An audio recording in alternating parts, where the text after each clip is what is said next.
Sir, एक तारीफ जो मोदी सरकार की पिछले 5 सालों में खासतौर पर होती है वो ये उनकी फॉरेन पॉलिसी। आप अमेरिका के भी दोस्त हो, आप रशिया से भी तेल लेते हैं और फिर उसके बाद चीन से भी व्यापारिक रिश्ते बने हुए हैं, इजराइल भी आपका मित्र है, फिलिस्तीन की मांग का भी आप समर्थन करते हैं। ये बैलेंस कैसे कर पाते हैं? नहीं, इतना नहीं है। ऐसा है कि रशिया ने हमको S-400 सिस्टम दिया है, मिसाइल, एंटी मिसाइल सिस्टम, जो रशिया ने किसी दूसरे देश को नहीं दिया है।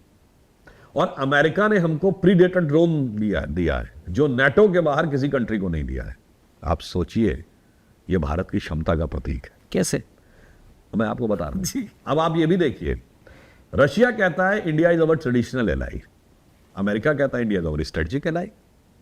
मतलब आप समझिए, हम क्वाड में हैं और S-400 पा रहे हैं। हम रशिया से ऑयल खरीद रहे हैं और प्रीडेटर ड्रोन भी पा रहे हैं। क्यों? हमने दृढ़ता के साथ और स्पष्टता के साथ अपने विषय को इनके सामने रखा है। और इसमें कई फैक्टर्स हैं, एक फैक्टर नहीं है।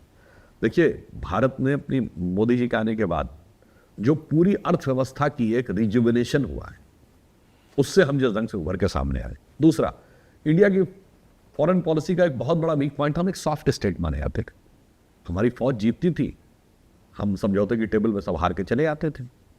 जो जनसंघ के जमाने में हम लोगों का नारा होता था कि कौम न हारी, फौज न हारी, हार गई सरकार हमारी, सब हम समझौते की टेबल पे छोड़ आते थे। मतलब 93,000 प्रिजनर ऑफ वॉर हमने छोड़े, बांग्लादेश बनाया, उसका तो क्रेडिट लेने का प्रयास करते हैं। ठीक है, POK क्यों नहीं सॉल्व किया उस समय?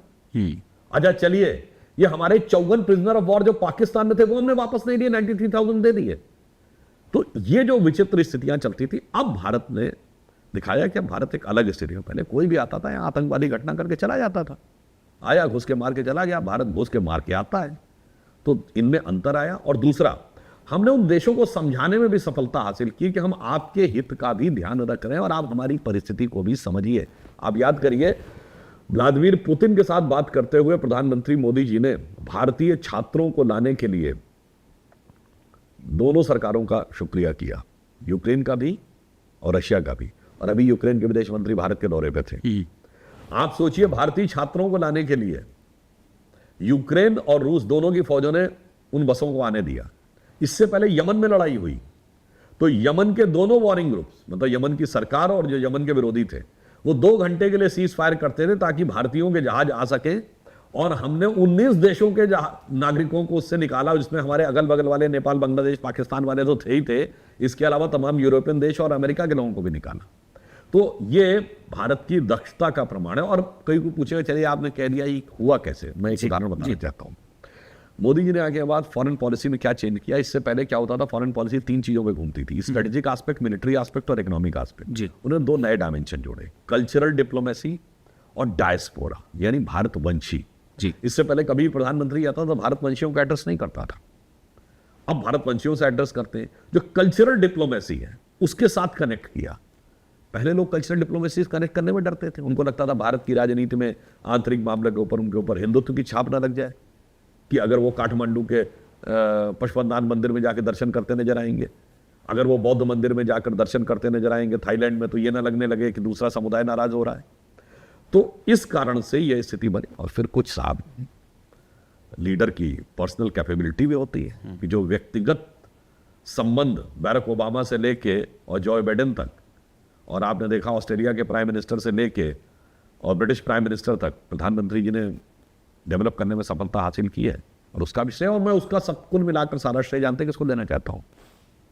किसी को श्रेय नहीं है, 140 करोड़ देश की जनता को श्रेय। आपने स्पष्ट बहुमत दिया है, स्पष्ट बहुमत दिया तो मजबूत सरकार आई, एक मजबूत नेता को दिया जिसको आपने इतनी शक्ति दी कि वो निर्णायक निर्णय मजबूती के साथ ले सके और अपनी बात को मजबूती के साथ अंतर्राष्ट्रीय धरातल पर रख सके। तब यह दिन देखने को मिला। तो आज जानते हैं क्या दिन आया है कि स्वप्न देखा था कभी, वो आज हर धड़कन में है। एक नया भारत बनाने का इरादा मन में है और बढ़ रहे हैं हम प्रगति की ओर उस रफ्तार से, कर रहा है विश्व भी हमको नमन उस पार से।